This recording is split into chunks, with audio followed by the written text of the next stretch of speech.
Glória a Deus.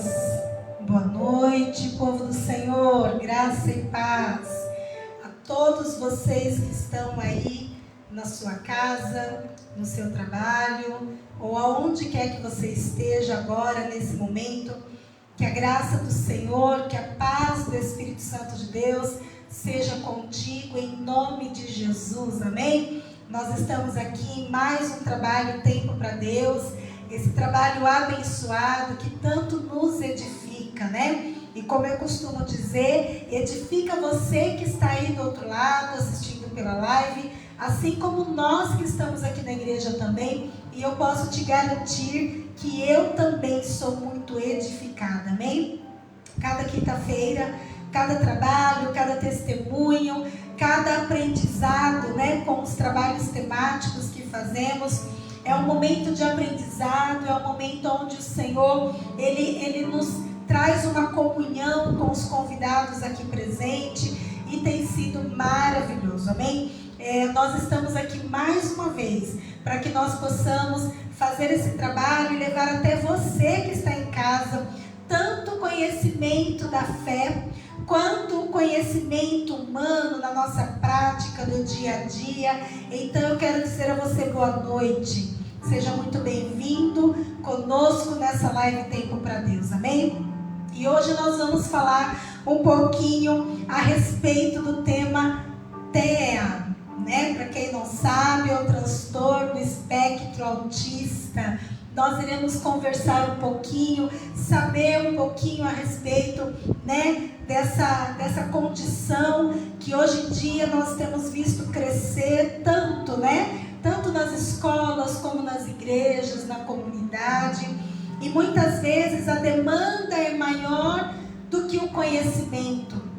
Muitas vezes a demanda é maior do que o entendimento, como que é, o que acontece, o cérebro de uma criança autista e depois de grande, porque sim, às vezes tem pessoas que se encontram aí no conhecimento de ser um autista depois de adulto, e aí, como fazer, como agir, quais os procedimentos a serem feitos. Então, nós iremos aprender um pouco mais hoje, e eu tenho uma convidada muito especial, que é a Andréia Piragem, e daqui a pouquinho ela vai estar aqui se apresentando a nós. Mas antes disso, antes de qualquer outra coisa, eu quero apresentar esse trabalho a Deus juntamente com você.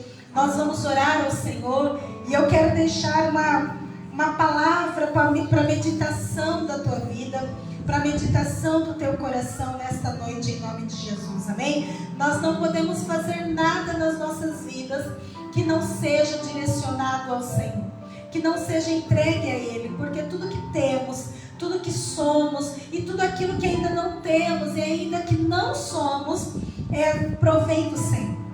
É o Senhor quem nos concede, é o Senhor quem nos dá, é o Senhor que nos permite, amém? Então que esse seja o primeiro aprendizado, que tudo que eu for fazer, que tudo que você for fazer, que seja primeiro apresentado a Deus, amém? Então eu quero convidar você, se você puder, eu estou apanhando um pouquinho aqui com o vento, mas eu vou tentar ler com vocês.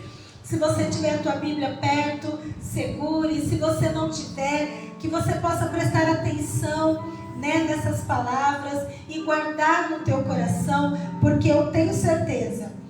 Obrigada, pessoal. Glória a Deus.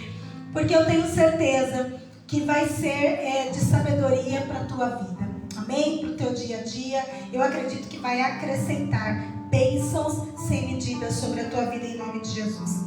A palavra do Senhor, no livro de Salmos 119, 97, diz o seguinte, o salmista: o quanto amo a tua lei, é a minha meditação todo o dia. É um versículo pequeno, né, diante de alguns que nós estamos acostumados, mas ele é muito profundo, porque não somente fala de conhecer e entender a lei do Senhor, aquilo que está no coração do Senhor, aquilo que são propósitos do Senhor para as nossas vidas, mas fala também do amor. A Bíblia diz que o Senhor, Ele amou o mundo de tal maneira, foi um amor tão grande, tão intenso, tão fervoroso, que Ele escolheu dar o seu único filho, por amor a mim, por amor a você, para morrer em nosso lugar. Para que hoje, através da morte e ressurreição de Cristo Jesus, nós viéssemos realmente de novo a ter uma intimidade, a sermos chamados filhos de Deus, a termos vínculos com o Pai Celestial.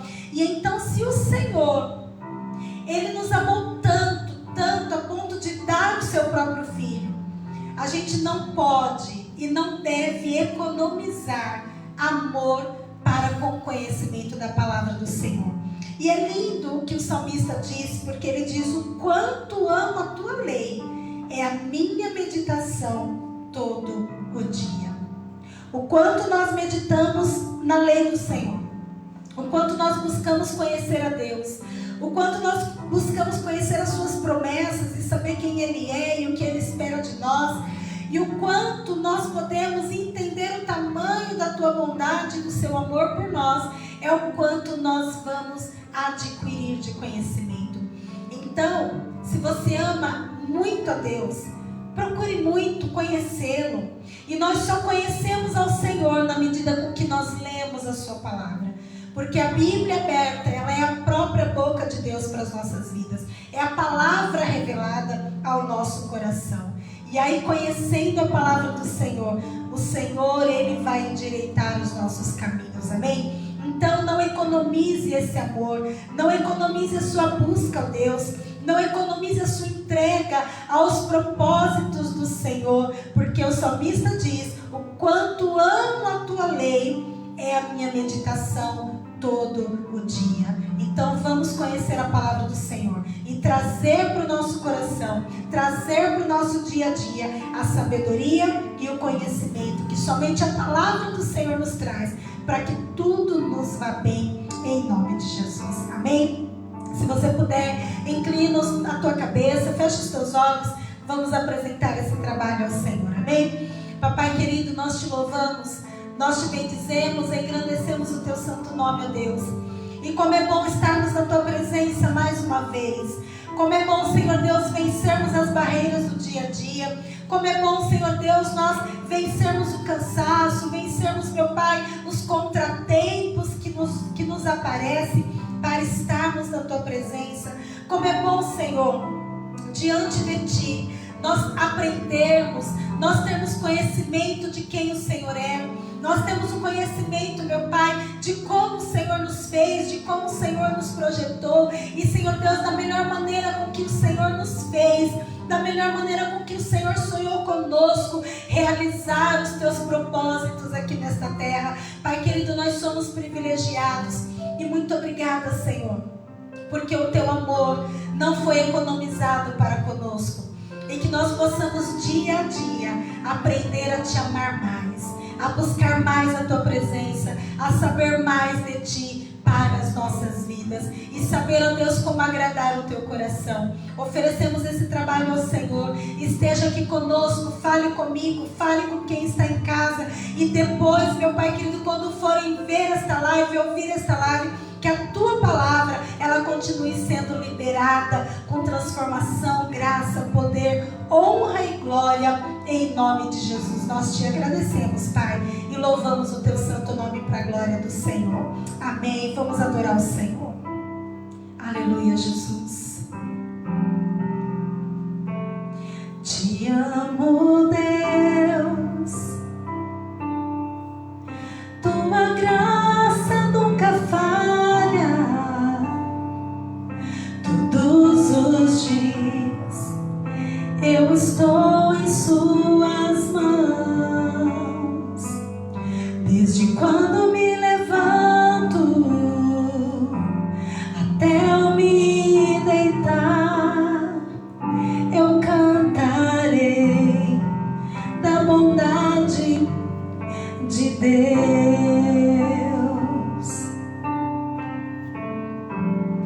És fiel em todo tempo,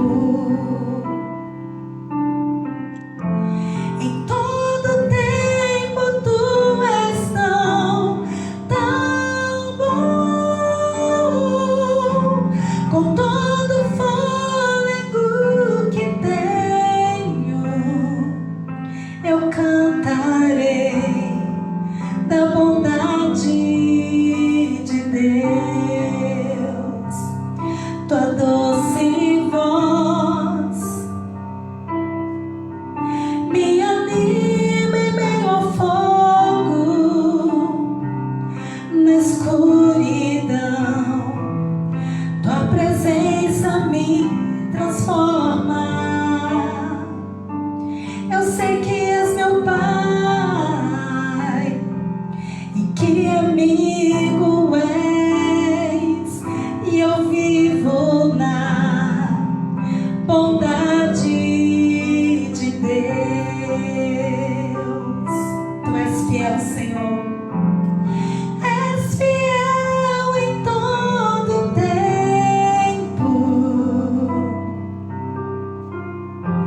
Em todo tempo tu és tão bom.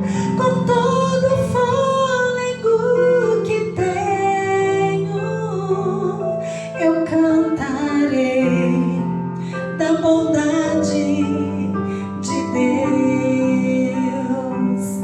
Eu cantarei da bondade de Deus. Eu cantarei da bondade de Deus. Aleluia. Sempre haveremos de cantar, Senhor, a tua bondade em nome de Jesus. Amém. Graças a Deus. Amém. Aleluia. Hoje a voz falhou. Mas glórias a Deus. Amém. Eu gostaria de receber aqui a Andréia. Amém. Seja muito bem-vinda, Andréia. Glória a Deus. Aleluia. Vê se está ligadinho. Glória a Jesus. Queridos, essa é a Andréia Piragine, amém? Ela vai hoje bater um papo conosco e falar a respeito, de um tema que tem crescido muito, a gente ouve muito falar, mas às vezes nos falta um pouquinho a mais de conhecimento para saber lidar, para saber diferenciar algumas coisas e ter qualidade de vida, com as pessoas que são diagnosticadas com autismo, sejam elas crianças, sejam elas adolescentes ou até mesmo adultos, amém? Eu queria dizer, Andréia, que é um prazer ter você aqui. Eu estava curiosa, para conhecê-la, porque eu conheci ela aqui na igreja também, o pastor Wagner, que conheceu o esposo dela primeiro, para quem, eu não lembro o nome dele, mas eu sei que é o famoso Magesto, vem para a rua, amém? Eu acredito que todos que estão aí já ouviram falar ou seguem a página ali no Facebook. Então, essa é a esposa dele e vai ser um prazer bater esse bate-papo. Se você tiver alguma pergunta a respeito do tema, você pode aí deixar nos comentários, que as meninas no final do trabalho vai estar aqui passando para nós. E aí, se for possível, se o horário permitir, a Andréia vai estar respondendo algumas perguntas, amém? Mas antes de mais nada, eu queria que você se apresentasse, Andréia, para o pessoal que está em casa. Fale o teu nome, tá bom? Se apresente aí para o pessoal em nome de Jesus. Boa noite a todos, a paz do Senhor, a todos vocês. Eu me chamo Andréia Piragine Magesto, eu sou neuropsicopedagoga com formação em pedagogia, sou diretora da APAI em Brotas no período da manhã e no período da tarde eu sou professora do Colégio da Fundação Educacional Dr. Raul Bauab aqui em Jaú. Também sou coordenadora de cursos de pós-graduação pela Unifatea, de autismo e de DI, trabalho com educação especial há mais de 10 anos. Trabalhei muitos anos na Escola do Autista de Jaú, que hoje é conhecida como Autismo Jaú, e trabalhei na parte clínica também. Então eu conheço educação especial em instituição, a escola regular, que recebe esse aluno especial, e também a área clínica, a parte clínica, Então talvez eu consiga colaborar um pouquinho aqui com vocês. É bem extenso, o currículo dela. Então, eu acredito que vai ser bênção, vai ser um conhecimento muito importante para as nossas vidas nessa noite, André. E eu confesso que, para mim, de forma muito pessoal, vai ser muito bom nós entrarmos nessa questão do autismo. Mas antes eu gostaria que você falasse um pouquinho da tua conversão, como que você conheceu a Cristo, se você é convertida de berço, se você se converteu depois, como que foi esse encontro com Jesus, aonde você congrega. Conta um pouquinho pra gente. A minha infância, a minha adolescência, a minha fase de início adulta, eu tenho um berço católico, minha família toda é católica, mas aconteceu que por volta de 30 anos de idade, com 30 anos de idade, quase 10 de matrimônio, houve uma separação, né, na minha casa. Eu e meu esposo não nos entendíamos mais e nós nos separamos. E foi nesse momento da separação que eu conheci a Jesus em uma igreja evangélica. Eu conheci um Jesus que eu não conhecia, né? Ele nunca tinha sido apresentado a mim na igreja católica. E foi aí que se deu a minha conversão, e a partir de então, Deus transformou a minha casa, a minha família, me uniu novamente com o meu esposo. Hoje nós comemoramos, mês passado, mês de setembro, 20 anos de casamento, né? Fora os 10 de namoro. E Deus restaurou assim de uma maneira tão sobrenatural, né? Porque as pessoas falam que quando o vidro se quebra, ele não cola mais. Mas Deus tem uma cola tão especial que cola melhor do que era antes, né? Então Deus restaurou a minha vida, a minha casa, a minha família, e eu só tenho que agradecer esse Deus maravilhoso. Glória a Deus, um testemunho lindo, né? E assim, é bom que você tenha falado isso, porque às vezes tem casais ou que estão para se separar, ou que já se separaram, e aí acha que não tem mais jeito, né, Andréia? Acha que foi tudo por água abaixo, que não tem mais reconstrução, mas como você falou, não tem o que o Senhor não transforme, né? Exatamente, a palavra de Deus em Lucas 1,37 nos diz que nada é impossível para Deus, né? E principalmente a junção, a união de uma família. Deus, ele é a favor da família, Deus preza pela família, ele gosta da família, tanto é que o filho dele veio em uma família, né? E eu acredito que Deus tem um cuidado todo especial com as famílias, né? O que acontece é que o ser humano muitas vezes tem o coração endurecido, o ser humano procura caminhos que não agradam a Deus, né? Mas a família é o bem mais precioso que nós temos, né? Então, se você de repente se encontra em um caminho de separação, se você acha que não tem jeito para você, eu sou prova viva que há jeito para você. Há jeito para a sua vida, para a sua família. Em nome de Jesus eu declaro que assim como o Senhor restaurou a minha casa, a minha família, Ele está restaurando nesse momento a sua casa e a sua família também. Amém? Amém, glória a Deus. Receba em nome de Jesus, amém? Tenha esperança para... Olha, você está aqui vendo uma pessoa que teve a restauração, né, do matrimônio dela. Então, se teve para ela, certamente terá para você também. Não desista em nome de Jesus.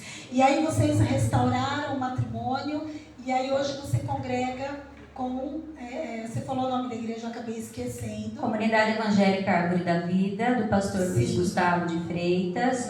E hoje eu sou pastora, líder de louvor, líder do Ministério Infantil. Há 10 anos já, meu marido também foi batizado na igreja. Então, graças a Deus, a família foi restaurada pelo sangue do Senhor Jesus. Amém. Deixo aqui o meu abraço, então, para os seus pastores. Amém. Agradeço por terem liberado você para estar aqui com a gente. Que Deus possa continuar abençoando em nome de Jesus. Amém? E, Andréia, nessa caminhada, né, de convertida, na sua vida pessoal e profissional, como que você conseguiria definir assim para a gente uma diferença entre o servir a Cristo e o não servir a Cristo? Tanto na parte pessoal como na parte profissional, né? Porque às vezes a gente acha que o muito conhecimento é que nos faz ser. Mas com Cristo a gente sabe que a presença dele faz toda a diferença na nossa trajetória, na nossa caminhada. E você conheceu os dois lados, né? Tanto a tua vida pessoal e profissional na presença do Senhor, e a tua vida pessoal e profissional sem o Senhor. Tem como você dar uma sapecada aí por cima para dizer para a gente se você sentiu essa diferença? Sim, a diferença é muito grande, né? Porque a partir do momento que a gente conhece a Cristo, Ele nos transforma em nova criatura. Então essa nova criatura, ela passa a ter empatia pelas pessoas, ela passa a ter amor pelo próximo, ela passa a sentir amor pelo irmão. E que nem na minha área da educação, né, que eu trabalho com crianças especiais, hoje crianças típicas e atípicas, famílias, né, eu trabalho com famílias de baixa renda e famílias de poder aquisitivo muito alto também. Então o Senhor, sim, 2 pontos assim opostos, né? E o que as pessoas me dizem é que existe um brilho em mim que elas não costumam ver, e esse brilho é o brilho de Cristo, né? E o Senhor sempre falou para mim que Ele estaria comigo por onde quer que eu andasse.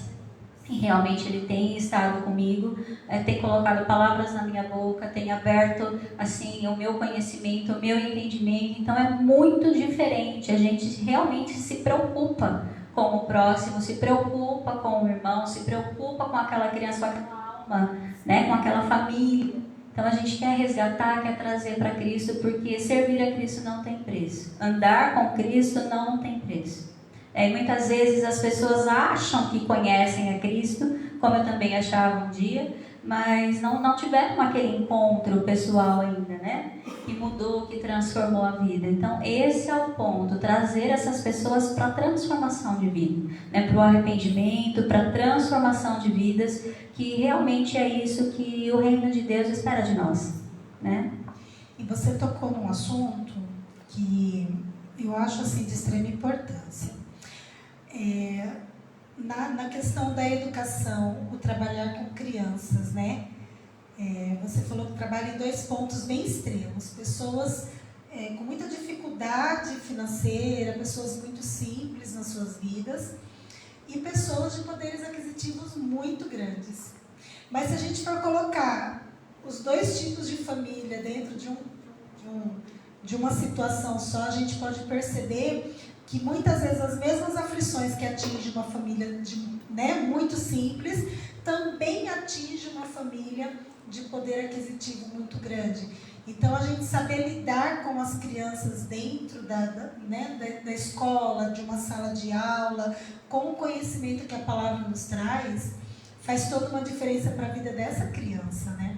Exatamente, a gente percebe que a criança que nasce num lar onde esse lar tem Cristo é uma criança diferenciada, né? A estrutura familiar faz toda a diferença, porque hoje em dia o que nós mais encontramos são crianças típicas ou atípicas sem estrutura familiar, né? Famílias com um vazio que só Cristo pode preencher, né? Muitas vezes o ser humano procura em coisas, procura em pessoas aquilo que só Cristo pode fazer, né? E a nossa missão, mais uma vez eu digo, é levar a palavra de Cristo, levar o amor de Jesus para essas pessoas, né? Para resgatar de repente a família, resgatar os valores que muitas vezes parece que foram perdidos, mas não foram, né? O valor com certeza está ali e é só resgatar. Sim. E assim, o que Deus faz é perfeito, né? Ainda que aos nossos olhos humanos a gente acha que não, né? Muitos estão dizendo por aí que a família é ultrapassada, né? Mas não, a gente sabe o valor de uma família na vida de uma criança, na vida de um jovem, na vida de um adolescente e por que não na vida adulta também, né? Então a família é fundamento, é base e foi criada no coração de Deus. Então o Senhor se alegra, né, quando há uma família que consegue ser restaurada pelo poder da palavra dele. Agora fala pra gente um pouquinho como é que você entrou nesse mundo da educação e principalmente na educação especial, que assim é uma área muito desafiadora, né? Pela direção do Senhor eu terminei a minha faculdade agora, esse ano, e eu sempre gostei muito de criança, né? Eu cresci num hospital, no Teresa Perlatti, minha mãe trabalhava ali, então eu cresci com pessoas com problemas mentais, doentes mentais, e eu sei que há 20 anos atrás, 25 anos atrás, não se falava muito a respeito dessas dificuldades, né, que as pessoas têm, e é um tabu muito grande, então nem profissionais existiam direito, né, para lidar com algumas situações às vezes até mesmo leves, mas que como não sabiam lidar, acabavam se agravando né, por um tratamento talvez inadequado. Então, hoje em dia, há um entendimento maior, mas ainda há pessoas que resistem a entrar nessa área, né, Andréia? Da educação mais especial e com crianças que a gente leva um tempo a mais para poder educar, para poder ensinar, tem que ter o dobro de paciência, o dobro de equilíbrio, né, para poder lidar com elas. Como que você começou essa trajetória sua?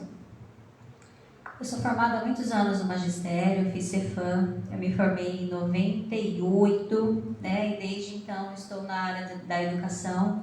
Na educação especial propriamente dita, eu ingressei em 2012, então já faz aí 10 anos. Eu comecei na escola do autista e naquela época, 10 anos atrás, não se falava tanto de autismo como se fala hoje, né? E também não se tinha tanta informação, a ciência não estava tão avançada, não se tinha tantas tecnologias como hoje, né? Então a informação que nos davam era para que a gente tratasse as crianças de maneira diferenciada, no sentido de que o autista não mostre os dentes. O autista não pode te ver sorrir, você não pode chegar perto dele, ele não pode ver seus dentes, né? Você não pode conversar com ele. Eu falava, não, mas isso é errado, porque ele é uma criança, né? Antes do autismo, vem uma criança, tem uma criança ali. E mesmo naquela época, onde tudo era muito diferente, faz cara de paisagem, não, é uma criança, né? E mesmo naquela época, onde o pensamento era diferente e a ciência nos trazia algo diferenciado, eu já fui criando um método da empatia. Eu percebi que mesmo a criança autista, e principalmente a criança autista, ela responde muito melhor com o relacionamento professor-aluno.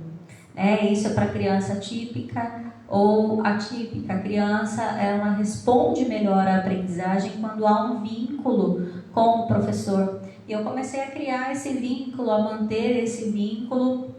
E no início a minha sala era muito desafiadora, muito conturbada. 4 alunos, mas eles se tornavam mais de 40, né, em momentos de crise, em momentos de surto. E Deus foi abrindo as portas ali, eu fui estudando cada vez mais e hoje estou aqui. Eu preciso confessar para você, né? Mesmo eu tendo crescido em um ambiente onde para mim não era tanta novidade, eu fui monitora de alunos com necessidades especiais na rede. E nós tínhamos encontros, né, onde ali eram treinamentos, vamos dizer assim, onde era passado para nós cada especificidade de cada criança. E quando falava em autismo, eu tremia. E eu falava assim, meu Deus, não me deixa pegar uma coisa assim. Por que uma criança assim? Porque elas passavam tanta informação negativa, né? Tipo assim, se a criança, sei lá, estiver agressiva e for te bater, não sei o que. Então, era assim, terror. Então, a gente preferia, tanto eu quanto, né, outras monitoras, a gente ficava apreensiva, né, todo começo de ano, quando a gente ia saber qual criança a gente ia pegar. E eu, de forma muito pessoal, eu tinha medo. Só que aí eu fui estudando um pouquinho mais também, procurando conhecer. E quando chegou o meu dia de pegar uma criança autista e que me disseram, eu falei, Senhor, será que eu vou ter condições, né? Porque eu não gosto de fazer coisa pela metade, mas será que eu vou ter condições de fazer com que essa criança me veja, me entenda e saiba o que ela precisa saber? E foi, acho que, a melhor experiência da minha vida, assim. Porque a hora que eles te reconhecem, eles criam do jeito deles um vínculo muito grande.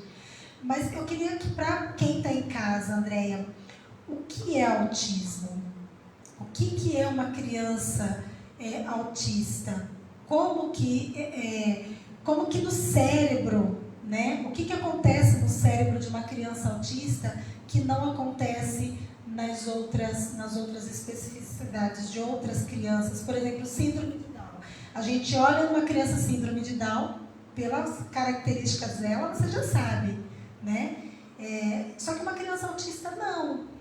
Aparentemente, é uma criança normal, mas dentro dela há algo diferenciado. Você conseguiria falar isso para nós? Hoje a ciência diz que o autismo é um transtorno do neurodesenvolvimento e ele acomete 3 principais áreas que, segundo o DSM-5, que é o Manual Diagnóstico Estatístico de Doenças Mentais, na sua 5ª edição diz que nós estamos hoje com uma DUAD, né? Que os principais comportamentos alterados são a interação social, a comunicação social, que engloba a comunicação e a interação social, e também questões comportamentais, interesses restritos e repetitivos. Você falou sobre a síndrome de Down, né? A síndrome de Down é fácil até de você caracterizar, e é uma síndrome, acontece que aparece em exames, né? Que existe o cromossomo 21 que está, em vez de uma duplicidade, ele tem um par e meio, né? São três pedaços, digamos assim, do cromossomo. O autismo não. Então, o autismo, o diagnóstico ele é clínico, ele é um diagnóstico que não é simples de fazer, né? Não é feito muitas vezes em uma única consulta. O médico neuropediatra ou psiquiatra infantil, ele precisa de uma avaliação neuropsicológica ou uma avaliação com equipe multidisciplinar para que esse diagnóstico se confirme ou se exclua, né? E acontece também que a nível cerebral há muitas e muitas transformações, muitas diferenças, né? Porque, por exemplo, o 99% das crianças com autismo apresentam transtorno do processamento sensorial, né? E tem outras comorbidades que podem estar associadas com autismo. Então, TDAH é muito comum de acontecer, autista que tem TDAH como comorbidade, autista que tem deficiência intelectual como comorbidade, então, que tem síndrome de dificuldade para dormir, né? Então, isso é muito comum. Então, é um pacote. Então, não necessariamente uma criança autista, ela é só autista. Normalmente vem com outras comorbidades, como você disse, junto. A ciência diz que hoje 80% dos autistas têm alguma comorbidade, né? Então, a mais comum, né, é o TDAH. Então, a gente vai perceber que é aquele autista muito, muito, muito agitado, que não para, que tem uma dificuldade atencional muito grande, uma dificuldade de aprendizagem muito grande por causa da falta de atenção. Outra situação comum é o autismo associado à deficiência intelectual. Então, as professoras falam, ele tem muita dificuldade em aprender. Por quê? Por conta da deficiência intelectual, do cognitivo rebaixado, né? O autismo também se associa a dificuldades para distúrbio do sono, né? Aquela criança muitas vezes passa 24 horas, 48 horas acordada, então precisa tomar de repente um hormônio para que regule o sono. Tem uma infinidade de situações, até a própria síndrome de Down pode ser comorbidade do autismo, né? Deficiência auditiva, visual, qualquer tipo de deficiência pode ser comorbidade do autismo, mas o autismo sempre vai ser a mais séria, porque não afeta, por exemplo, só uma área. A deficiência intelectual é só intelecto, a deficiência física é o físico, a auditiva é a audição, o autismo não. O autismo afeta todo o indivíduo, né, num pacote total, porque vai afetar a área do comportamento, a área sensorial, tudo que é sensorial está ligado ao sistema nervoso central. Então, por isso que é muito complexo de se entender e de se trabalhar. E sem contar que hoje é um espectro. O que seria um espectro? Ele é dividido em níveis e graus, que vai desde o mais leve até o mais severo. Então, aí também entra a questão da gravidade do autismo que aquela criança tem, né? E, na verdade, quando você fala de graus, é importante a gente falar um pouquinho, porque, assim, quando uma criança, ela tem um grau maior de autismo, né? Os pais logo se preocupam em querer saber o que a criança tem e medicar, se bem que autismo não se medica, a não ser que tenha outra, né, alguma outra dificuldade. Mas já se toma uma atitude, entra com algum tipo de intervenção. Ao contrário de um grau mais leve, que às vezes, né, já aconteceu isso, você poderia citar algo referente a isso de um grau leve que os pais acham que não seja, e às vezes até ficam meio ressabiados, né, quando são alertados a respeito. E qual a importância de quais os primeiros olhares que talvez os pais possam direcionar para a criança, para que ele venha se atentar a procurar uma intervenção, para lá na frente a criança não sofrer mais? Na verdade, o autismo ele precisa de uma intervenção precoce, né? Sim. Porque hoje a ciência diz que a fase da neuroplasticidade neuronal acontece por volta de 3 anos de idade. Então, uma criança com autismo, ela precisa ser estimulada antes dessa idade. Em Brotas, nós estamos recebendo crianças a partir de 1 ano e meio de idade. Então, são muito novos. Para quê? Para entrar na área da estimulação, né? Infantil, e esse cérebro ele precisa ser estimulado, porque senão ela vai ter dificuldade para falar, ela vai ter dificuldade para comer, para desfraldar, dificuldade motora, assim uma infinidade de dificuldades. E essa questão do medicamento ela é muito comum, porque as famílias, de uma maneira geral, elas têm preconceito com relação à medicação, porque a medicação ninguém quer tomar, né? Ninguém quer tomar o remédio. E eu tô com 43 anos, já não gosto de tomar nenhum. Imagina você mãe de uma criança de 2 anos e de repente a médica falando para você que ele precisa ser medicado. Né? Mas o que acontece? Nós percebemos em avaliações que a criança que tem, por exemplo, autismo associado a TDAH, ela não tem um tempo de concentração maior que 30 segundos. Jesus, é muito pouco. Como que ela vai aprender? Não aprende. Então, se não entrar com uma intervenção medicamentosa, uma intervenção química para atuar nesse cérebro, ela não vai aprender. Muitas vezes ela tem potencial de aprendizagem, ela tem potencial para desenvolver a fala, para desenvolver uma alfabetização, mas com 30 segundos de concentração, ela não consegue.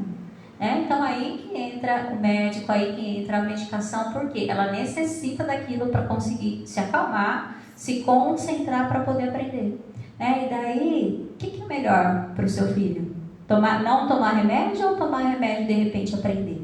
Então a gente tem que pensar de uma maneira mais ampla na aprendizagem. Essa criança que hoje tem 3, 4 anos vai crescer, vai se transformar em um jovem, em um adulto. É uma fase de adolescência que é muito complicado para qualquer pessoa, Uma pessoa com um transtorno do neurodesenvolvimento é pior ainda. Então, essa criança ela precisa ser um adulto e um adulto autônomo, independente, com uma vida que consiga pelo menos se virar em casa, ir até um banco pagar uma conta, ir no supermercado. E é isso que o autista precisa também, além de aprender aprendizagem acadêmica na escola, ele precisa aprender atividade de vida prática e diária, porque ele precisa ser ensinado para tudo, viu, pastora? Ele não aprende por imitação, ele não aprende sozinho, ele precisa ser ensinado repetidamente, várias vezes, inúmeras vezes, E hoje a ciência aí mostra a respeito do ABA, que é a análise do comportamento aplicada, que vai nos trazer uma assertividade nessa aprendizagem. Essa criança ela vai ter mais condições de aprender com os métodos corretos, mas também muitas vezes é necessário a medicação. E o que seria o ABA? Aqui já não tem um, né? Na verdade, tem várias pessoas que tem uma empresa que tem o nome, ABA Center. Acima da fundação. Isso, mas tem muitas terapeutas que fizeram, pós-graduação, que estudaram análise do comportamento aplicado. Eu também estudei, também sou terapeuta ABA. E pode aplicar, ela funciona diretamente no comportamento, porque todo comportamento tem uma função. Então, a gente vai passar a estudar por que ele está se jogando no chão, por exemplo. O que aconteceu antes, o que aconteceu no momento, o que ele ganhou depois, se ele teve recompensa ou não. Entra com esquema de reforçamento, esquema de o que aconteceu, tabela de tríplice contingência, e assim a gente consegue fazer com que ele aprenda não só a área acadêmica, mas, como eu disse, a aprendizagem de vida diária também. E é possível uma criança autista ela ser independente na sua vida adulta? Sim, é possível ela ser alfabetizada. Ou depende do grau? Na verdade, vai depender muito do nível, O grau está ligado ao nível de apoio. Então, quanto maior o nível de autismo, o grau de autismo, maior o nível de apoio que aquela pessoa necessita, Mas há possibilidade de se evoluir dentro do espectro. Um autista moderado, ele pode se transformar em autista leve com as intervenções corretas, né? Fazendo todo o trabalho corretamente. Não é da noite para o dia, é um trabalho muito demorado, é um trabalho de formiga, né? Porque precisa ter assim, uma série de repetições para que ele consiga memorizar, consiga interiorizar aquilo. Então, né, não é tão simples, mas é totalmente possível. Quando você fala de dificuldade sensorial, explica para quem está em casa o que seria essa dificuldade sensorial. Seria o toque, aversão a alguns tecidos, né? alguma coisa áspera, o que seria? Nós temos 5 sentidos, né, que a gente já está acostumado a falar deles, que é isso, audição, visão, olfato, tato, paladar, que é o que a gente está acostumado a trabalhar. Dentro do autismo, dentro do transtorno do processamento sensorial, a gente sabe que existem outros também, né, que é no caso o sentido vestibular, que ele é responsável pelo nosso equilíbrio, né, o sentido sinestésico, que ele é responsável pela agitação, né, enfim, a ciência diz que hoje existem no mínimo 11 sentidos. Em um cérebro autista... Nossa, então não são só assim. Não são só assim. Eu achava que era só assim. Não são mais. E em um cérebro autista, tudo é prejudicado. Então, ele vai ter hipo ou hipersensibilidade. A criança hipersensível é aquela que tem muito estímulo dentro do cérebro dela. E a criança hipossensível é aquela que vai buscar um estímulo no ambiente. Então, assim, bem complexo, é bem difícil de trabalhar, precisa ser muito estudado. A terapeuta ocupacional trabalha essa área do sensorial, né? Mas, por exemplo, tem criança que tem aversão a toque. E tem criança que pega a sua mão para você passar a mão no rostinho dela. E por isso que às vezes confunde muito a criança autista, porque logo quando se ouviu falar de autismo, era conhecido como as estereotipias, né? A criança que não gosta de ter o social, de ter toque, de ter contato com pessoas, a criança que não faz contato visual, né? Então eram mais ou menos essas características, andar na pontinha do pé, né? Mas se existem outras formas de identificar a questão do ser autista, né? Quais seriam, assim, um pouquinho? Conta para nós um pouquinho de cada uma delas. Hoje existem protocolos diagnósticos, né, que estão disponíveis até na internet. Um deles é o CARS, outro o MChat, Inventário Portage, que vai trazer todas as informações, né, acerca do diagnóstico do autismo. Mas ele está ligado, primeiramente, à interação social. Então, é aquela criança que tem dificuldade em interagir, ela não brinca com os pares da mesma idade, né? Então, o brincar é muito importante nós observarmos, os professores observarem, os pais observarem em casa, que a gente pergunta, ela brinca, mas ela não brinca com as crianças, ela está junto, mas ela está isolada, né? Porque ela não gosta de brincar junto. Então, isso é uma dificuldade na interação social, né? Muitas vezes ela não olha nos olhos, ou ela olha, faz o contato ocular, mas logo já desvia, porque é uma interação social. Ela tem dificuldade na fala, porque a fala é um evento social. Eu estou me comunicando, eu estou interagindo com você através da fala. Muitas vezes, assim, 99% das vezes, o aparelho fonador daquela criança é perfeito. Ela não tem nenhum problema que impeça ela de falar, simplesmente ela não quer falar, porque ela não quer esse contato social. Ela não quer interagir socialmente, então a fala é prejudicada, o comportamento é estereotipado, então a gente vai ver muito flap de mão, andar na ponta dos pés, como você citou, né? Isso é muito comum. Às vezes a criança corre de um lado para o outro, né? E sem falar nada, sem fazer nada, só brincando com as mãozinhas. Essa semana uma professora lá de Brotas me mandou um vídeo de um parente dela de 2 aninhos de idade, que ainda não fala, e ele estava fazendo exatamente isso, brincando na chuva. Ele corria de um lado para o outro no corredor, de pontinha de pé e com flap de mão, abanando a mãozinha assim. Em alguns momentos ele parava, ele ficava olhando para a mãozinha, olhava assim fixamente para a mãozinha. Então são sintomas de autismo, né? E a ausência da fala, quando a criança completa 1 ano e meio e de repente ela não fala pelo menos 10 palavras, existe um marco aí de uma dificuldade já. Né? Com 1 ano e meio ela precisa estar falando pelo menos 10 palavras. Não corretamente, do jeitinho dela, né? Mas ela precisa estar falando, porque se ela não falar pelo menos 10 palavras com 1 ano e meio, já existe uma dificuldade que precisa ser investigada e não pode se demorar. Porque às vezes as pessoas falam assim, mas tem o tempo dela, cada um tem o seu tempo, né? E a gente sabe que não é bem assim, né?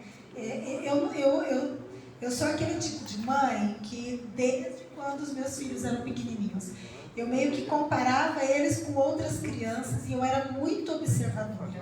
Então, às vezes eu ficava de longe para fazer esse barulhinho para ver se eu ouvia direito, passava coisas assim perto dos olhos para ver se via, né? Então, são coisas pequenas que tem como você saber se a criança está com alguma dificuldade, se ela tem algum probleminha, para ter a intervenção antes, né?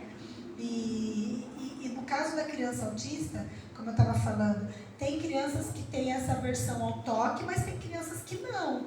Então, às vezes, os pais se confundem muito, os profissionais se confundem muito, né? Mas, outro dia eu estava estudando alguma coisa sobre, e tem pelo menos uma quantidade mínima de sintomas que a gente olha uma criança e fala assim, não, esse daí eu tenho que dar uma atenção maior, tem que investigar, entrar com uma intervenção.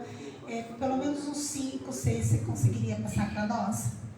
Na verdade, esses sintomas se enquadram dentro dessa tríade que eu te falei, né? Que é a interação social, interesse restrito e repetitivo, padrão de comportamento muito diferente, muito rígido, né? E a ausência da fala. Essa criança ela tem dificuldade para falar, né? Ou ela nem tenta se comunicar através da fala. Então, é uma criança que, de repente, se ela quer pegar a xícara que está aqui, ela vai levar a sua mão. Ela pega a sua mão para que você pegue a xícara para ela. Ela vai fazer a sua mão, trazer a sua mão para que a sua mão pegue. Isso é um dos sintomas. Ela vai se comunicar por algo que ela tem interesse. Sim, ou então ela simplesmente vai chegar aqui e vai começar a chorar, vai gritar, vai se jogar no chão, até você perceber o que ela quer e pegar para ela.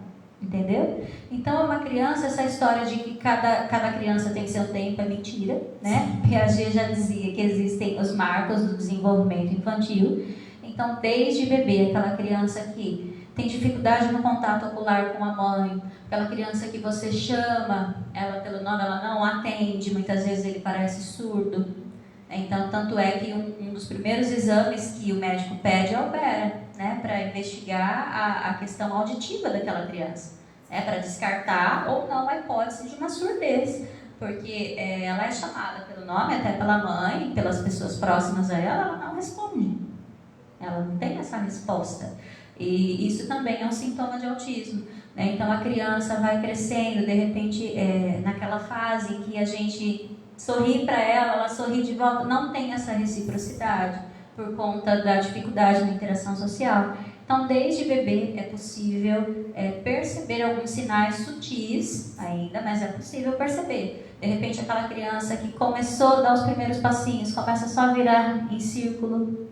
Eles têm fixação por objetos que giram, né? Rodinhas. Então, é muito comum chegar aqui na igreja, por exemplo, e ficar encantado pelo ventilador, né? Pegar um brinquedo e não dar função para aquele brinquedo. Então, o carrinho, por exemplo, ele anda, né? A criança autista pequenininha vai pegar aquele carrinho e vai brincar com a rodinha, vai começar a girar a rodinha, né? Porque são objetos que giram.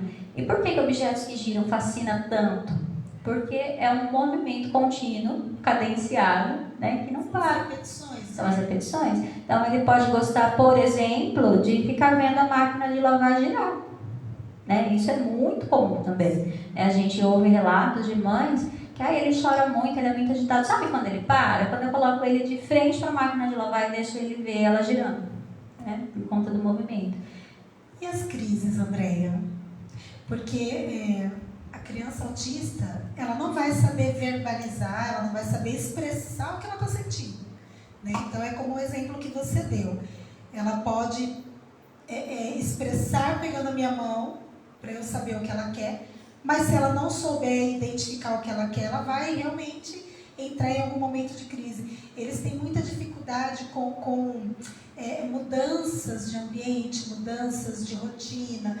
E normalmente quando há uma imposição para uma mudança sem ser trabalhada, eles entram em crise. Como fazer? Para uma criança que de repente está no supermercado, vamos supor, né? Ou, sei lá, de repente num convívio no final de semana com os parentes, acontece alguma coisa, a criança entra em crise. Como agir? Deixa ela em crise ou não? Tenta ali de alguma forma acalentar aquela criança. Na verdade, o protocolo para se prevenir crise entra a antecipação, né? A criança autista tem um cérebro desorganizado que precisa ser organizado através da estrutura visual.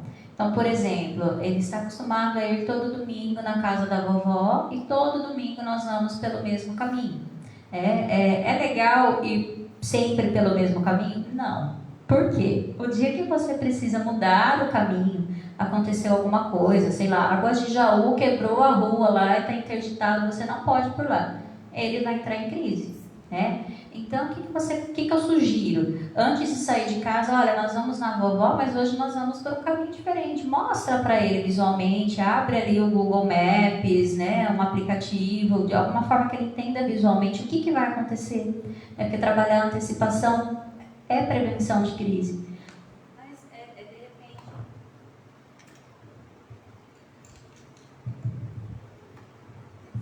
de repente antecipou e não teve jeito, a criança entrou em crise. O que fazer? Primeiramente, cuidar para que ela não se machuque, né? Para que ela não bata a cabeça no chão, para que de repente ela não se morda e para que ela não machuque outras crianças ou outras pessoas que estão por perto, porque ela pode, em um momento de crise, jogar tudo, pegar essa jarra aqui e jogar na sua cabeça, né? Então, tentar contê-la e acalmá-la de alguma forma, né? Falar não ajuda nada, muito pelo contrário, atrapalha nesse momento. Então, é importante que, se ela tiver insegurança, você percebe que ela não vai se machucar e não oferece perigo para ninguém, espera a crise passar. Ai, André, mas eu estava no supermercado, ela começou... Não tem problema, espera a crise passar. Né? Mas, eu fico com vergonha. Não fique com vergonha. Né? A criança, ela não é mal educada.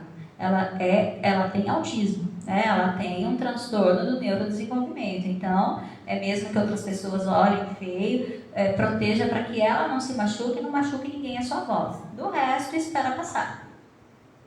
Eu acho interessante isso. Para você que está em casa e de repente ainda você percebe que a sua criança ou que você conhece alguma criança que é diferente, mas ainda não foi atrás, ainda não entrou com algum tipo de intervenção, ainda não sabe bem o que está acontecendo. E de repente essa criança ela é taxada como uma criança mal educada, né? Assim, e todos ao redor ficam observando, nossa, se eu fosse mãe dessa criança, eu faria tal coisa. Por isso que tem que ir procurar ajuda. Se você percebe que a sua criança, ou que é uma criança do convívio familiar, ou de algum amigo, você conseguiu identificar alguns desses sinais, você percebe que essa criança é diferente, antes que falem alguma coisa ou que ajam de maneira ríspida com essa criança, sem ela merecer, e sem os pais merecerem, sem a família merecer, é necessário você procurar uma ajuda, buscar conhecimento, procurar uma intervenção, para que você não passe esse tipo de... Eu nem sei se constrangimento seria a palavra certa, né? Seria a palavra certa? Sim, seria. Porque eu acho que é muito mais do que um constrangimento para uma mãe, que muitas vezes ela educa, ela ensina, mas ela não entende o que está acontecendo com a criança dela. E aí, de repente, a criança entra nessas crises e ela não sabe o que fazer, não sabe como agir. E as pessoas julgam ela, que ela não educa, que ela é isso, que ela... Então, eu acho que vai muito além de um simples constrangimento, né? Então, você procurar um apoio, procurar uma ajuda, procurar ter um conhecimento, uma intervenção, é muito importante para evitar que você passe por essa situação e para evitar que a criança também passe, né? Sim, então é importante investigar, né? Detectou qualquer sintoma na sua criança ou na criança de convívio que possa ser autismo, procura um pediatra do postinho, pede para o pediatra fazer um encaminhamento para o neuropediatra, né? E aí o neuropediatra vai avaliar, de repente vai pedir avaliação neuropsicológica, vai pedir avaliação junto à equipe multidisciplinar, né? Para se confirmar esse laudo ou não, né? Porque isso é muito importante, né? E a partir do momento que esse laudo é confirmado, essa criança passa a ter até benefícios sociais. Existem programas sociais, o LOAS, por exemplo, o BPC, que são programas sociais que garantem, né, até um salário mínimo para essa criança, caso a família necessite, né? Ela precisa de tratamento, ela precisa de terapias, dependendo do grau, do nível de autismo, precisa de muitas terapias, muito tratamento. O SUS, por lei, é obrigado a cobrir, né? E essa família ela tem direito ao BPC. Mesmo passado a fase escolar?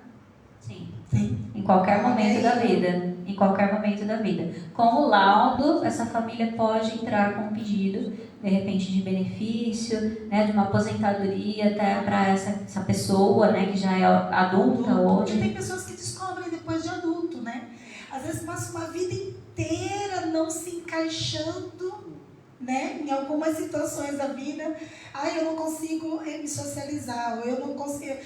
Tem pessoas que não se encaixam, simplesmente não se encaixam na vida. Aí, de repente, descobrem que são autistas, né? Então, para essa pessoa que depois de adulto descobriu ser autista, para ela também esses benefícios acontecem. Sim, se ela não tiver condições de trabalhar, de repente, por conta do autismo, né? Por conta de barulho, de convívio, de interação, ela tem direito, sim, em qualquer idade da vida, a qualquer momento, né? Então, procurar, de repente, o CRAS, né, mais próximo, que as assistentes sociais podem explicar melhor como funciona, mas é um benefício que a Lei Berenice Piana garante à pessoa com autismo. Olha que bênção. E Andréia, fala um pouquinho para nós como cuidar dos pais. Porque não é fácil você lidar com uma criança que, por exemplo, você trabalha em escola. É um período de tempo que aquela criança fica ali, né? Os professores em geral, os profissionais da educação, por mais que às vezes a gente, né, fique ali com aquela criança e tal, e isso eu digo as crianças no geral, né? Mas em se tratando de uma criança autista, o convívio com a família é 24 horas. É o tempo todo. E não tem como ela dizer, hoje eu estou cansada e vou deixar com fulano ou ciclano. Porque nem todo mundo vai assumir essa responsabilidade, né, para poder ajudar os pais a descansar um pouquinho. Como lidar com esses pais? Que conselho que você daria para esses pais, ou para a família, para os avós? Né? Eu tenho uma conhecida que descobriu ainda bem cedo, né, o filho autista, e a avó, em algum momento, ela relatou para mim. Ela falou assim, olha, eu morro de vontade de ficar mais tempo com ele, mas eu não consigo, eu não sei lidar com ele, né? Então, não é que ela não gostaria que o netinho passasse ali horas e horas junto, né? Talvez com outros netos, ou de repente só ela, mas ela falou, eu não sei lidar com ele, né? Então, a gente percebe uma tristeza mesmo, né? Muitas vezes nos pais, na família, por não saber lidar. Existe algum tratamento, algum acompanhamento para esses pais, alguma ajuda, não somente para a criança, mas para a família? Existem algumas instituições que têm o projeto Cuidar de Quem Cuida, né? Porque hoje a ciência também diz que o estresse de uma mãe de autista é comparado com o estresse de um guerreiro em campo de batalha. Né? Para você ter noção. Eu imagino. Para você ter noção de que não é fácil, né? Porque é filho dela, é para a vida toda, né? E as crises acontecem. Não tem como colocar uma fitinha assim, um lacinho e, né, repassar. Tem que cuidar. Tem um botãozinho que você vai desligar e falar, agora a criança vai ficar quietinha. Não vai. Muitas vezes essa mãe não dorme de noite. Muitas vezes o marido abandona. É muito comum, né? O marido, de repente, depois do diagnóstico, não se vê pertencente ali àquela situação, né? Então, precisa de projetos como o Cuidar de Quem Cuida. Na APAE aqui de Jaú eu sei que tem, mas mas é só para os alunos da APAE, né? Então tem psicólogas que atendem, né? E as famílias, grupo de pais. Na escola do autista, em um período eu sei que tinha, hoje eu não sei te informar, mas em igrejas pode acontecer, de repente em grupos, em CRAS, né? Nos CRAS dos bairros pode acontecer. E é um projeto que é necessário, porque essa mãe também precisa de acompanhamento psicológico. Muitas vezes ela precisa até de medicação, viu? Meu Deus. Para conseguir lidar com a demanda que não é pequena. Sim, porque assim, não é só o cuidado em si, é todo um cuidado. Porque como você falou da parte sensorial, às vezes ela vai e compra uma roupa, a criança não lidar com aquela, porque ela é sensível ao toque. Às vezes faz um alimento, né, com tanto capricho, com tanto amor, a criança não consegue comer. Tem algumas crianças que têm aversão a cores, né? Tem certas cores. Texturas. Então, é um cansaço mental todo dia, né? Todo dia. Sim, essa mãe, ela também precisa ser instrumentalizada. Muitas vezes ela não tem informação, ela não sabe o que fazer. Então, ela precisa buscar ajuda também, né? E aí entra também a questão do benefício social, né? Porque essa mãe, muitas vezes, não consegue trabalhar. Se ela trabalha com bicos, somente no horário que a criança está na escola, né? Porque ela precisa cuidar, ela precisa levar para terapias, ela precisa levar para médicos, é uma rotina exaustiva. Então ela precisa ser cuidada, e aqui eu levanto também um apelo, né, a toda a comunidade, a assistência social, para que se ampare essa mãe, para que se ampare essa família, porque normalmente ela só tem o olhar de julgamento. Exatamente. Ela precisa ter um olhar de acolhimento. Exatamente, né? Porque não faz, porque deixou de fazer, né? Então, acolher e cuidar, né? Eu acho que é melhor do que muitas vezes a gente falar e condenar e julgar sem saber, sem ter a empatia. Sim, e para essa avó, a dica que eu dou é sempre buscar essa interação com o neto a partir do que ele gosta. Então, por exemplo, se ele gosta de um personagem de desenho, a partir desse personagem estabelecer um vínculo maior, né? A partir desse personagem, muitas vezes a gente consegue até desenvolver a alfabetização, né? Porque eles têm fixação muitas vezes. E eles são muito inteligentes, sim, né? Sim, a percepção, a observação muito grande, memorização muito grande. Poderia-se dizer, só observando por esse lado do aprendizado e da inteligência, acima da média, né? Poderia-se dizer que uma criança com 1 ano e meio, 2 anos, 3 anos, que já sabe ler inglês, espanhol, e tarará, e ler sozinha, coisa que uma criança da idade dela não faz, que seria talvez o oposto, né, do que a gente conversou até agora. Poderia-se dizer que essa criança, ela pode ser ou não autista? Que a grande maioria dos autistas, eles são muito inteligentes, né? Eles aprendem, assim, coisas sozinhos, praticamente.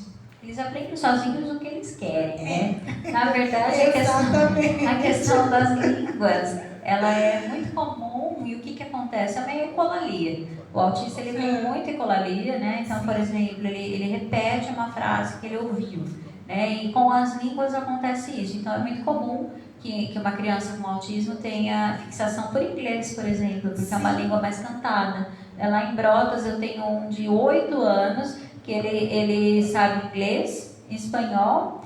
A professora descobriu que ele estava tentando escrever em russo depois da guerra da Rússia e da Ucrânia. Por quê? Porque ele procura no YouTube, ele tem fixação por letras, por números, por alfabeto. Então, ele estava tentando criar um alfabeto russo, desmontando o nosso alfabeto, para você ter uma ideia. Então, consegue, mas é só a questão do interesse dele. A partir daquilo que ele gosta, ele vai se especializar, vamos dizer assim. Sim, a partir daquilo que ele gosta. Se ele gosta de números, ele vai fazer cálculos inimagináveis. Sim, se ele gosta muito de números e se ele tem um cognitivo para isso, preservado para isso, sim, ele pode ser astrônomo, fazer física quântica, que ele vai se dar muito bem. Meu Deus do céu. Porque quando ele gosta a ponto de esgotar o assunto. Não é que nem a gente que acaba gostando de tudo ao mesmo tempo, fazendo tudo um pouco de uma vez. Não, ele só vai fazer aquilo. Que coisa, meu Deus. E isso é maravilhoso. Eu fico encantada. Toda vez que eu vou aprendendo um pouquinho mais sobre o assunto, sobre a criança autista, eu fico encantada. E é maravilhoso. É sinal de que Deus, até para nosso entendimento humano, viu, queridos? Quando a gente acha que as coisas não estão perfeitas, não estão tão boas assim, Deus, Ele é perfeito em tudo que faz, né? Em tudo que faz. Então, se de repente você tem uma criança e você projetou nos seus sonhos, né, na sua imaginação, uma criança totalmente diferente, saiba que se o Senhor trouxe ela para a tua vida, se Ele permitiu né, essa criança estar inserida na tua família, é porque você sim tem condições, você é capaz, você também é especial e você também pode dar amor para essa criança e muito mais que isso, agradecer ao Senhor por ela estar presente. Porque eu acredito que os filhos, eles nos ensinam tanto quanto a gente os ensina, né? E como a criança, seja síndrome de Down, seja autista, ou seja com qualquer outra deficiência, elas podem sim nos ensinar a respeito do que elas sabem e a respeito do que nós não sabemos. Então, nunca feche o seu coração, abra o seu coração. Se necessário, procure ajuda, procure apoios, né, Andréia? Aqui já onde que os pais poderiam, você já falou, mas a gente poderia pontuar de novo, aonde que eles poderiam procurar algum tipo de apoio nesse sentido? Primeiro, com o pediatra, né, do postinho, pedir para que ele faça um encaminhamento para o neuropediatra ou, de repente, até um psiquiatra infantil, né? E daí esse médico vai ter condições de diagnosticar, normalmente não é na primeira consulta, ele pede uma avaliação neuropsicológica, demora um tempinho, né? Mas esse laudo ele é fechado ou de repente excluído. Mas é muito importante o que a pastora acabou de dizer, porque a Bíblia nos diz que os filhos são herança do Senhor. Então o seu filho é a sua herança. Independente de como ele seja, aprenda a amá-lo do jeito que ele é, do jeito que o Senhor Deus deixou ele para você. E na minha casa, eu nasci em um berço onde eu tive um irmão com uma doença rara. Meu irmão tinha distrofia muscular progressiva de Duchenne e ele faleceu com 16 anos. Então eu já cresci com educação especial dentro da minha casa. Ensinando meu irmão e fazendo assim o melhor possível que a minha família podia fazer na época por ele, né? Então ame o seu filho, porque ele é único e ele é a herança do Senhor para a sua vida. Ai, que lindo. Ai, não queria parar a live hoje. Que bênção. Tem alguma pergunta aí, Denise, ou não? Não? Então tá bom.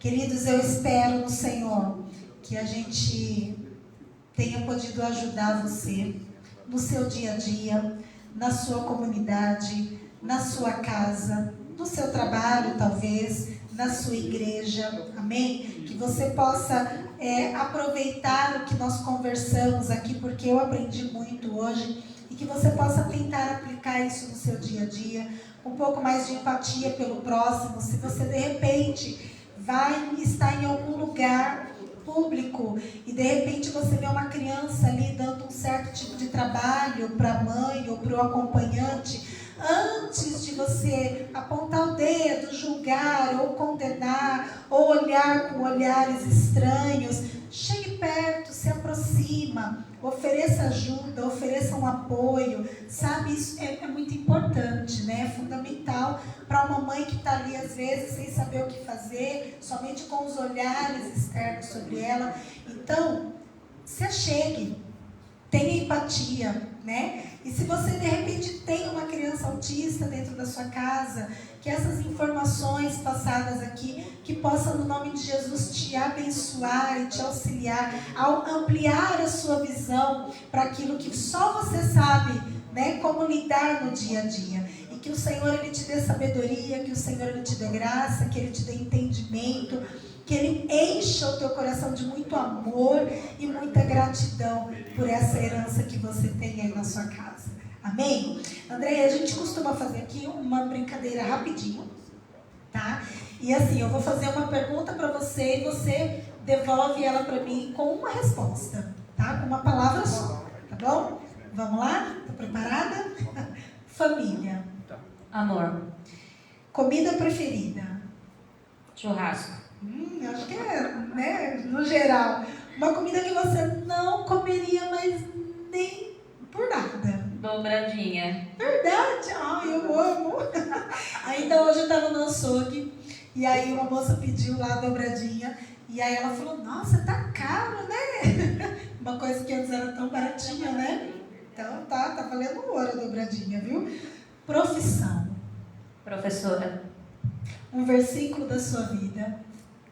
O Senhor é meu pastor e nada me faltará. Amém.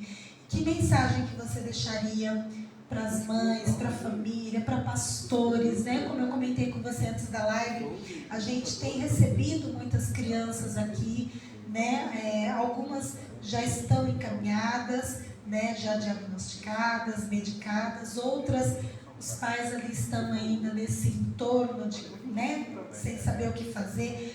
O que você falaria para as pessoas no geral que estão nos vendo agora, talvez profissionais que estão vendo ou que possa ver depois? Eu acredito muito no amor, pastora. O amor move o mundo, né? E não é à toa que Deus é amor. Deus é a maior fonte de amor. Tanto é que Ele nos deu o seu único Filho, para que nós pudéssemos hoje ter vida e no futuro vida eterna, né? E aqui ainda vida em abundância. Então o amor, ele transforma tudo. O amor, ele faz tudo, né? Então, seja você profissional, seja você pai, seja você mãe, familiar, se você for, de repente, um pastor, uma pastora, um líder da sua igreja, a palavra é amor. Amor e empatia por aquele próximo, por aquela alma que é tão preciosa também aos olhos do nosso Deus. Glória a Deus. Queridos, nós vamos ficar por aqui. Que Deus abençoe a tua vida, a tua casa, a tua família. Andréia, foi um prazer, viu?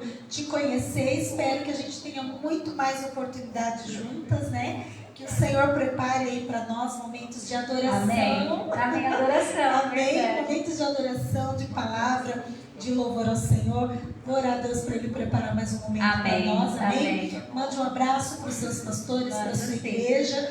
Fala que Deus abençoe eles, preparando também, quem sabe, né? Eles não estarão aqui conosco um dia. Que Deus abençoe muito vocês também. A igreja de vocês é muito estruturada, muito bonita. Amém estar aqui com vocês, viu? Amém. Qualquer hora eu vou marcar a gente fazer esse trabalho, mas ao vivo com pessoas, para, né, trazer uma instrução. Conte comigo. E de repente, pastora, se aparecer alguma dúvida, pode passar o meu contato. Sim. Estou à disposição da igreja, da população, sim, né? Nosso conhecimento, ele precisa ser dividido para ser multiplicado. Onde que as pessoas poderiam te encontrar? Facebook, Instagram? Facebook, Andréia Piragine, Instagram também, Andréia Piragine. Meu celular, a pastora está autorizada a passar, né? Para quem precisar, de repente, uma dúvida, qualquer coisa que eu possa ajudar, estou à disposição. Amém, amém, que Deus te abençoe. Amém, Queridos, que Deus abençoe a tua vida. Semana que vem nós estaremos aqui com outro convidado, também muito especial. E nós vamos falar sobre a decoração aqui, ó, tá vendo? Sobre o Outubro Rosa. Então nós teremos aqui 2 testemunhos, 2 relatos de 2 mulheres que venceram o câncer e que estão aí na batalha e que no momento de prova, no momento mais difícil talvez das suas vidas, foi o momento em que mais elas se entregaram ao Senhor, onde o Senhor, né, ali renovou as forças delas. Então eu quero convidar você a quinta-feira que vem estar conosco para ouvir esses 2 testemunhos maravilhosos, que eu tenho certeza que depois que você ouvi-los, você vai parar e analisar a sua vida e você vai perceber que você não tem tantos problemas assim. Eu digo não tem tantos porque eu não estou diminuindo talvez as suas dificuldades, mas o que eu quero dizer para você é que diante do que elas passaram e do que estão ainda passando, a nossa luta, a nossa batalha, ó, é pequenininha e a gente tem muito mais motivos para buscar a Deus e agradecer do que parar no meio do caminho e reclamar. Amém? Então, que Deus abençoe a tua casa, a tua família, em nome de Jesus, e que a paz consoladora do Pai, do Filho, do Espírito Santo de Deus, que o olhar misericordioso do Senhor seja conosco, não somente hoje, mas todos os dias da nossa vida, até a vinda de Cristo Jesus. Amém e amém. Que Deus abençoe a tua vida, graça e paz. Beijo.